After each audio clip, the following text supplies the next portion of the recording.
Yeah, and for the last 30 years or so, if you watched Christian television, you almost certainly knew the face of Joni Lamb. I mean, together with her husband Marcus, she built Daystar, which is this multi-million-dollar religious broadcasting empire. It reaches billions of homes worldwide. It's massive, truly massive. Oh, totally. And to the millions of viewers who tuned in, the Lamb family was like the ultimate symbol of public faith. They were the picture-perfect family. But today, we are taking a deep dive into a really singular, meticulously detailed source. Because what we were tracing today is how the relentless pursuit of protecting a public brand can just fundamentally fracture reality. Yeah. When the image becomes more important than the truth, you don't just get a few PR missteps. You get a culture of extreme control, complicity, and ultimately really devastating cover-ups. So to understand how a facade gets that big, you kind of have to look at how small it started.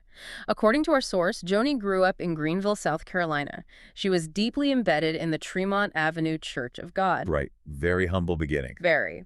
And it was there at a revival meeting that she met a young evangelist from Georgia named Marcus Lamb. He was confident, manning at the pulpit, and they quickly fell for each other. He did. So they married in August 1982, and in those early days, they were just traveling evangelists, just driving across the country, preaching wherever they could, and really struggling to make ends meet.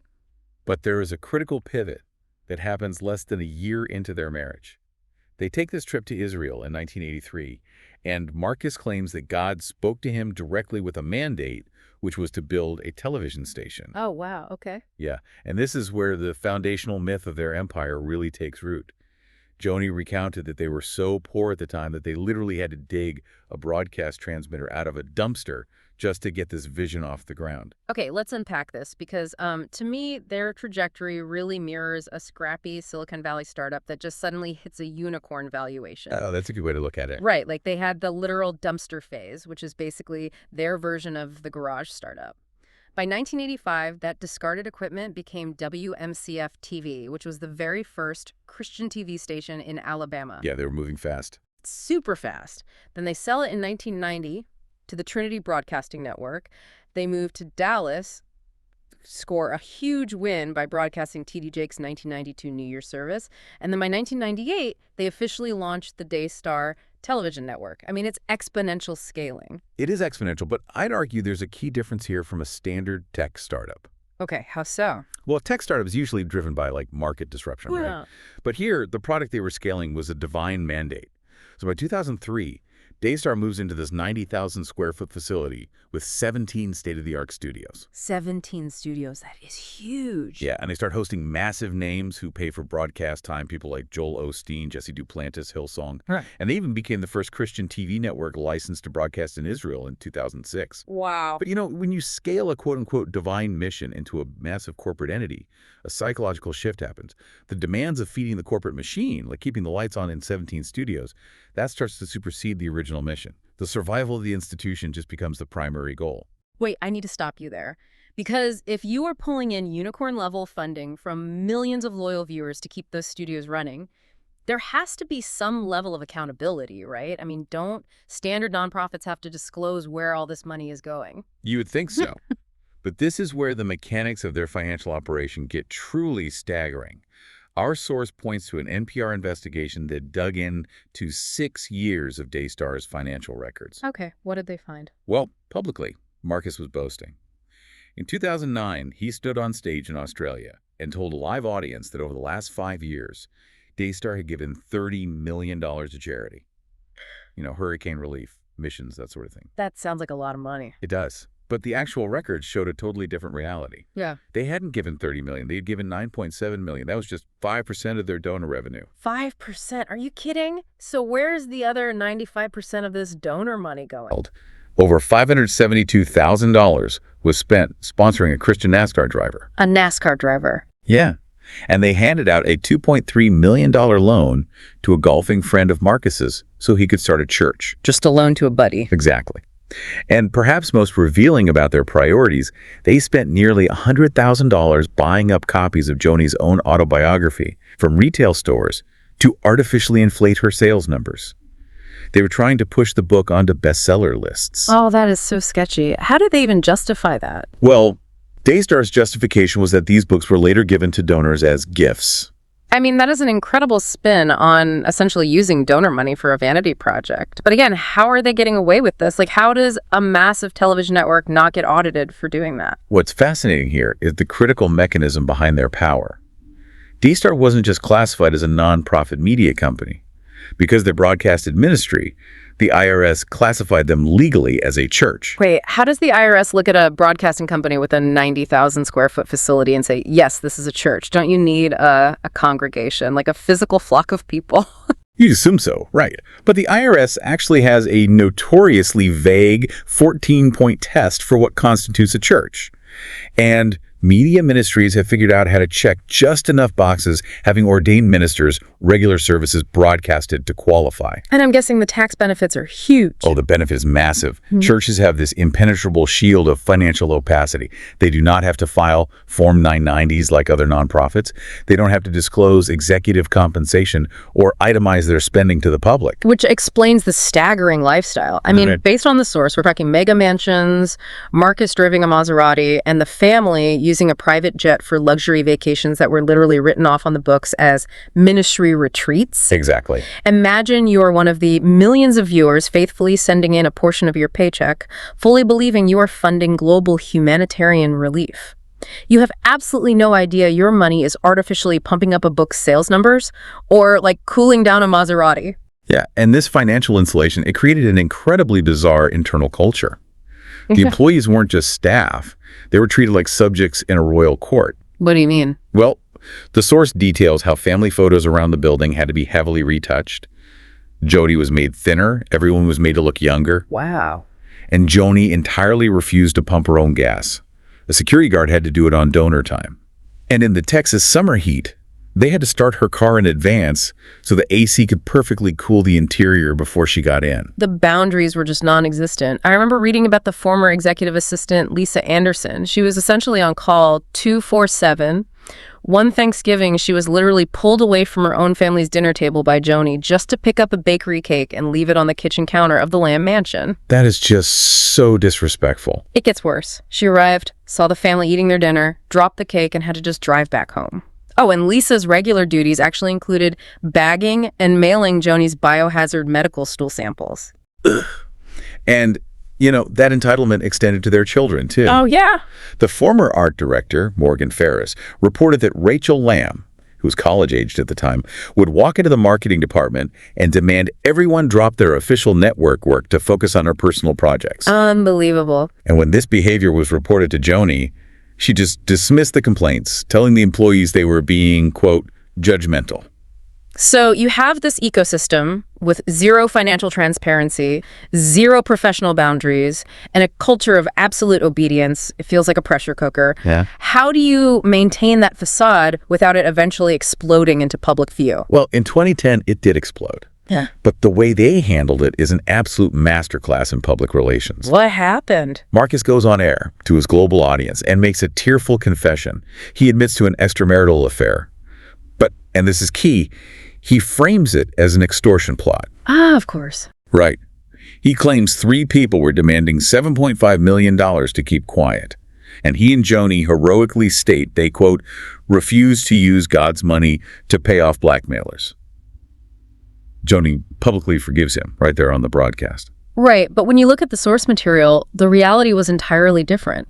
Those supposed extortionists were actually 3 former Daystar employees filing a legitimate workplace lawsuit. Exactly. This wasn't just a one-time slip-up. It was a 7-year affair with Daystar's own vice president of programming, Janice Smith.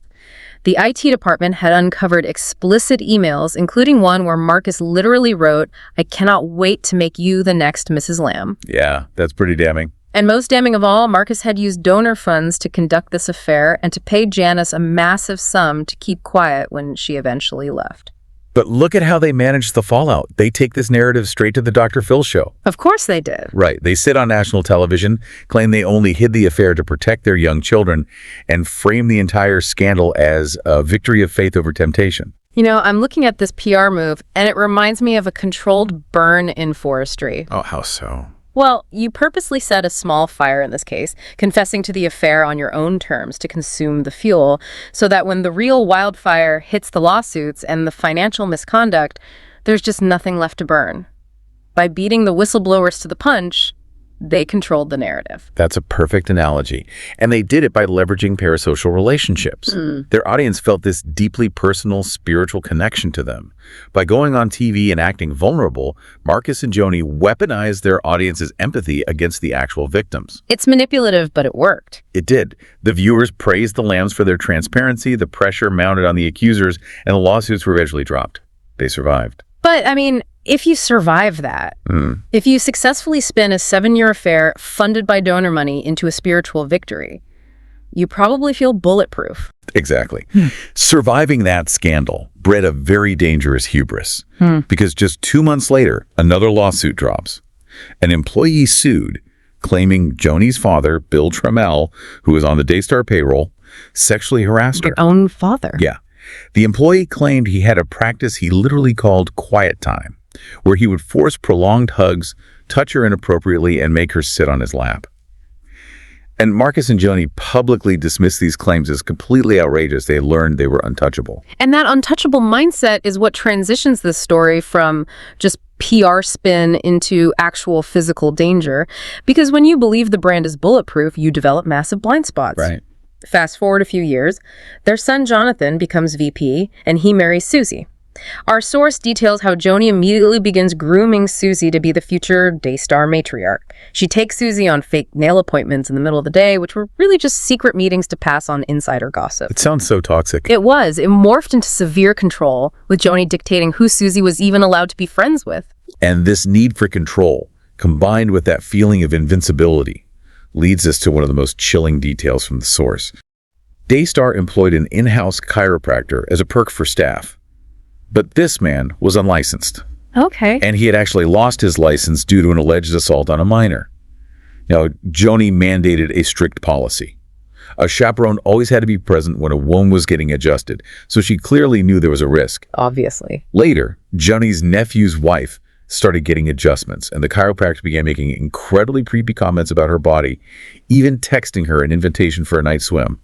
The nephew reported this directly to Joni. Hold on, how does a leader, let alone a mother-in-law, hear that an unlicensed chiropractor is acting like a predator towards staff and family and just leave him there? Because dealing with it publicly, or firing him and causing a stir, threatens the carefully curated peace of the institution.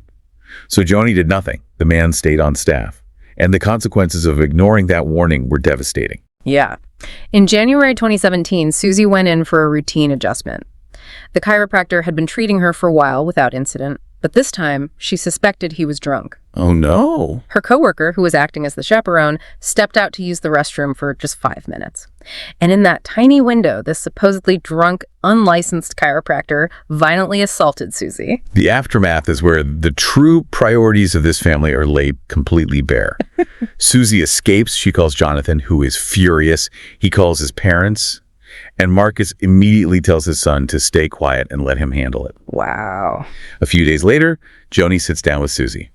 She tells her that Marcus had paid the man off and he wouldn't harm her again. And then Joni delivers a line that is essentially the thesis of this entire story. She tells her daughter-in-law, quote, "We need to protect Daystar, and I want to protect you, so don't say a word about this to anyone." Here's where it gets really interesting. Well, actually, it's just devastating. Protect Daystar. That comes first. Not call the police. Not get justice. I mean, it's just sickening. How does a family reach a point where the public relations of a television network matter more than the physical safety of their own daughter-in-law who was assaulted in their own building? It happens when the institution completely consumes the humanity of the people running it. The brand had literally become their true religion. Maintaining the illusion of perfection was more vital than dealing with the ugly reality of abuse. And this absolute prioritization of the brand over human safety, it set the stage for the chaotic final years of the empire. Right. And this brings us to 2020. Now, just for the listener, regardless of where anyone stands on the medical mandates or policies of that era, what our source highlights here is a fascinating, glaring contradiction between what Daystar was broadcasting as a spiritual stance and how they were navigating their own corporate finances behind the scenes. Publicly, Marcus used the platform to speak out vehemently against vaccines and mandates. They framed the pandemic as a spiritual battle. The network promoted alternative, unproven treatments, pushed pseudoscience, and explicitly called vaccines, quote, the most dangerous thing children face. But while broadcasting that defiance, The financial reality was something else entirely. The source notes that Daystar applied for and received a $3.9 million taxpayer-funded PPP loan. Wait, millions of dollars? Yeah. To clarify, the Paycheck Protection Program was government money designed specifically to keep struggling small businesses afloat so they wouldn't have to fire employees during lockdowns. Right. Yet, exactly 2 weeks after receiving millions in taxpayer funds, Daystar purchased a private jet, a 14-passenger 1997 Gulfstream. Are you serious? And the Lambs immediately used this luxury aircraft to fly to Fort Lauderdale for a family vacation, posting joyful photos on social media, followed by an 8-day golf vacation to Naples, Florida. It's just a staggering hypocrisy. And unfortunately, it was on that summer 2020 vacation that the darkest thread in this entire story begins to unravel. A male family member, who Jonathan and Susie refer to in the source only as Pete, exposed himself to their 4-year-old daughter. A 4-year-old? Yeah. And by December of that year, the child finally disclosed to her mother what had happened. And how did Joni handle this horrific disclosure? She didn't advise Susie to call the authorities. Instead, Joni took the 4-year-old into a room, entirely alone. We don't know what was said behind that closed door, but after that isolated meeting with her grandmother, the traumatized child completely stopped speaking about the incident. That is horrifying. And because she wouldn't speak, the secret police case that Jonathan and Susie had opened was forced to close. Joni effectively silenced the investigation. It is systemic gaslighting at the highest level. You are using your authority as a matriarch to rewrite a child's reality, but it escalates. August 2021, the family is on another vacation in Miramar Beach. The daughter, who is now 5, goes upstairs to change into her swimsuit. Yeah. Pete immediately follows her. Susie, terrified but knowing she would be gaslit and called crazy if she went up herself, sends Jonathan.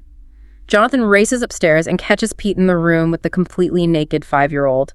Pete starts stuttering, looking like he was caught red-handed. Yeah, the betrayal that follows from Marcus and Joni is profound. When confronted downstairs, Marcus and Joni immediately try to justify Pete's presence. Joni actually blames the 5-year-old, saying the child had taken her own clothes off. What? Blaming a 5-year-old? Yes. Marcus tries to relate to Pete, claiming he knows what it's like to be falsely accused.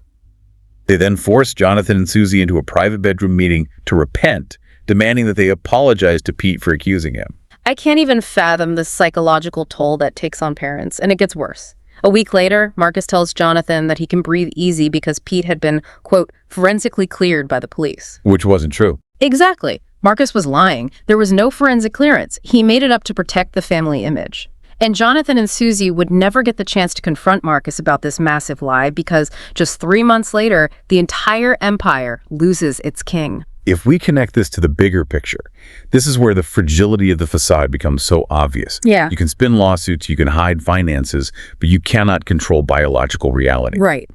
In November 2021, despite having access to all the alternative treatments Daystar had heavily promoted, Marcus contracted COVID-19 and became severely ill.